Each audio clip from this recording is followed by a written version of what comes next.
Lahat ng pangyayari ay may dahilan ayon sa kanyang kalooban. Yan ay take it or leave it, tanggapin mo man o hindi. Yan ang katotohanan. May mga bagay sa buhay na kahit gaano pa tayo manalangin o magsikap, hindi pa rin nangyayari. At minsan naman, kahit anong iwas natin, pilit pa rin nangyayari ang ayaw natin.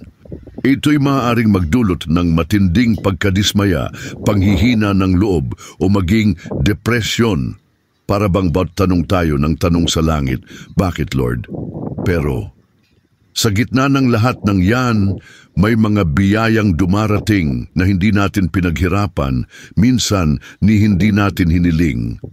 Tulad ng kalagayan sa buhay, trabaho, maayos na kalusugan ng bawat isa, maayos na pamilya at may malasakit ng mga mahal sa buhay. Paalala ito sa atin na hindi tayo ang may ganap na kontrol sa lahat ng nangyayari dahil sa bandang huli may Diyos at Siya ang may hawak ng mas malawak, mas dakilang plano. Gaya ng sinasabi sa Efeso 1:11, tayo'y naging bayan ng Diyos ayon sa layunin ng Diyos na nagsasagawa ng lahat ng bagay ayon sa Kanyang kalooban. Bawat pagsubok, bawat tagumpay, hindi aksidente. May dahilan, may layunin.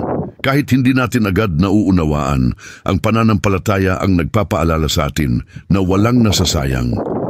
Sabi nga sa Santiago chapter 1, 2-3, ituring ninyong kagalakan kapag kayo'y dumaranas ng iba't ibang pagsubok, dahil ang pagsubok sa inyong pananampalataya ay nagbubunga ng pagtitiyaga. Kaya sa bawat hakbang ng buhay, hayaan nating ang Diyos ang gumabay, hindi man natin hawak ang lahat ng sagot ngayon. Sa Kanyang oras at sa Kanyang paraan, unti-unting magkakaroon ng linaw ang lahat. Sa Kanya ang lahat ay may dahilan, sa Kanya ang lahat ay may patutunguhan. Kaya manalig, magtiwala, dahil ang hindi mo kayang hawakan, kayang-kaya niyang ayusin.